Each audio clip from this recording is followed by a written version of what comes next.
ला सुरुवात झाली आहे। राज्यातल्या पोलीस भरतीसाठी यंत्रणा सुद्धा सज्ज आहेत। सर्व जिल्ह्यांमध्ये भरती राबवली जाते। 17,000 पदांसाठी एकूण 17 लाखांहून अधिक अर्ज हे दाखल झालेले आहेत।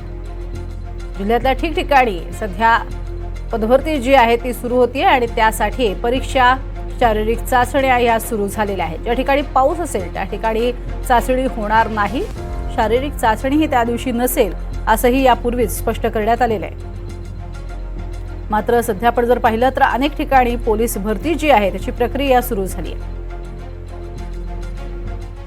तर महाराष्ट्रात पोलीस भरतीची पदं कमी आणि उमेदवार जास्त हे दरवर्षीचं चित्र पाहायला मिळते। पोलीस कॉन्स्टेबल पदासाठी 9,595 जागा रिक्त आहेत, तर 8,22,984 अर्ज आलेत। चालकासाठी 1,686 जागा आहेत रिक्त, तर 1,98,300 अर्ज आलेत। बॅट्समनसाठी 41 जागा रिक्त आहेत आणि 32,026 अर्ज आलेत। तर SRPF साठी 4,349 जागा रिकाम्या आहेत, तर तिथे 3,50,592 इतके जवळपास अर्ज आलेत। तर कारागृह हवालदार म्हणून 1,800 जागा रिक्त आहेत, 3,72,354 अर्ज आलेले आहेत। त्यामुळे एकूण 17,471 या रिकाम्या जागा आहेत जिथे भरायच्या आहेत आणि तिथे 17,76,256 अर्ज हे दाखल झालेत। ही सगळी पदं आहेत जी भरली जात आहेत, हे लक्षात ठेवणं तुमच्यासाठी गरजेचं आहे। जर तुम्ही पोलीस भरतीसाठी जात असाल, पोलीस कॉन्स्टेबलसह 5 पदांसाठी ही भरती होतीये। उमेदवाराची किमान शैक्षणिक पात्रता ही इयत्ता 12वी उत्तीर्ण असावी अशी अपेक्षा आहे। मात्र ग्रॅज्युएट आणि पोस्ट ग्रॅज्युएट सुद्धा इथे उपस्थित आहेत। भरतीची माहिती संबंधित उमेदवारांना ईमेल तसंच SMS द्वारे दिलेली आहे। तर ग्रामीण भागातून येणाऱ्या उमेदवारांची राहण्याची व्यवस्था पोलीस मुख्यालयात करण्यात आली आहे। उमेदवार 2 ठिकाणी अर्ज करू शकणार नाहीत, पण 2 वेगळ्या पदांसाठी ते अर्ज करू शकतात।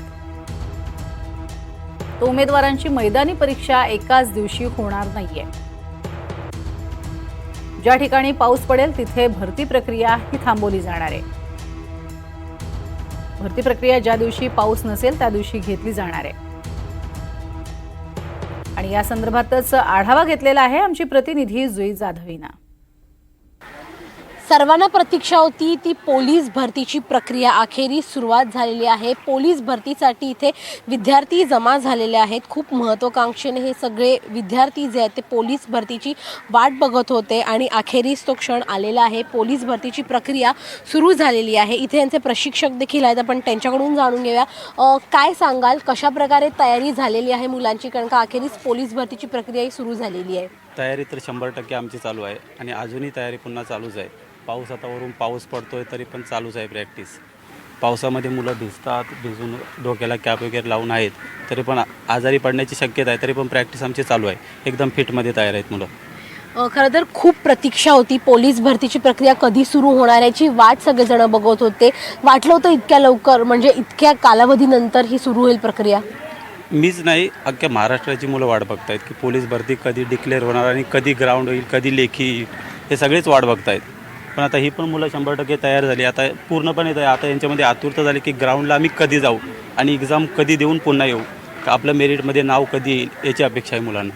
किती महिन्यांपासून ही तयारी मुलांची सुरू झाली होती? जवळजवळ मुलं 1 वर्षापासून तयारी करत आहेत। पोलीस भरती आता निघेल, नंतर निघेल, अखेरीस पोलीस भरती निघाली, पुन्हा फॉर्म भरले, आता लेखीची तयारी तर चालूच आहे, फिजिकल तर चालू आहे। किती विद्यार्थी आहेत नेमके एकूण ह्या पोलीस भरती प्रक्रियेसाठी? पोलीस भरती अख्ख्या महाराष्ट्रामध्ये तर आता 17 लाख विद्यार्थी आहेत। आमच्याकडे 1,500 विद्यार्थी आहे प्रत्येक ब्रांचला। आमच्या सगळीकडे मुंबईमध्ये ब्रांचेस आहेत, पण प्रत्येक ब्रांचला 100-150 असे विद्यार्थी आहेत। आणि ओव्हरऑल जर आपण पाहिलं तर मग पावसाळ्यातून ही जी भरती प्रक्रिया आहे ती घेतली गेली आहे, त्याचा काही फटका पडू शकतो का? कारण का उन्हाळ्यात केली प्रॅक्टिस वेगळी, पावसाळ्यात केली चिखलगाळ असतो। नक्कीच फटका पडू शकतो, कारण कसं आहे, उन्हाळ्यामध्ये प्रॅक्टिस केली, उन्हाचं पाय वगैरे स्लिप होण्याचे चान्सेस नसतात आणि पावसाची भरती घेतली, पाय वगैरे स्लिप, एखादा मुलगा इंजर्ड होऊ शकतो। असं नाही की त्याचं, आणि जर फटका बसला तर पूर्ण अख्खं करिअर त्या मुलाचं बरबाद होऊ शकतं। कारण ही भरती निघाली की पुढची एक भरती पुन्हा त्याला वाट बघत बसावं लागेल। तो नशिबाचा खेळ आहे। मग पुढची भरतीची प्रक्रिया नेमकी कधी होईल ते सांगता येत नाही, ते सरकारवरती आहे। कधी भरती डिक्लेअर करतील ते आपल्यावरती नाही आहे। मी बोलून चालणार नाही। आपल्यासोबत इथे काही मुली आणि मुलं देखील आहेत, आपण त्यांच्याकडून जाणून घेऊया. काय सांगशील नक्की किती महिने किती वर्ष तयारी करतेस? मला गेल्या 3 वर्षापासून मी तयारी करते आणि आता माझं हे 3रं वर्ष आहे. खूप मेहनत केली आहे. भरती लवकरात लवकर व्हावी हीच इच्छा आहे. तू काय सांगशील किती महिने किती वर्ष नक्की तयारी करतेस? 4 मंथ झालेले आहे. तुझ्या गळ्यात मंगळसूत्र दिसतंय, घर सांभाळून प्रॅक्टिस करतेस, काय नेमकी भावना?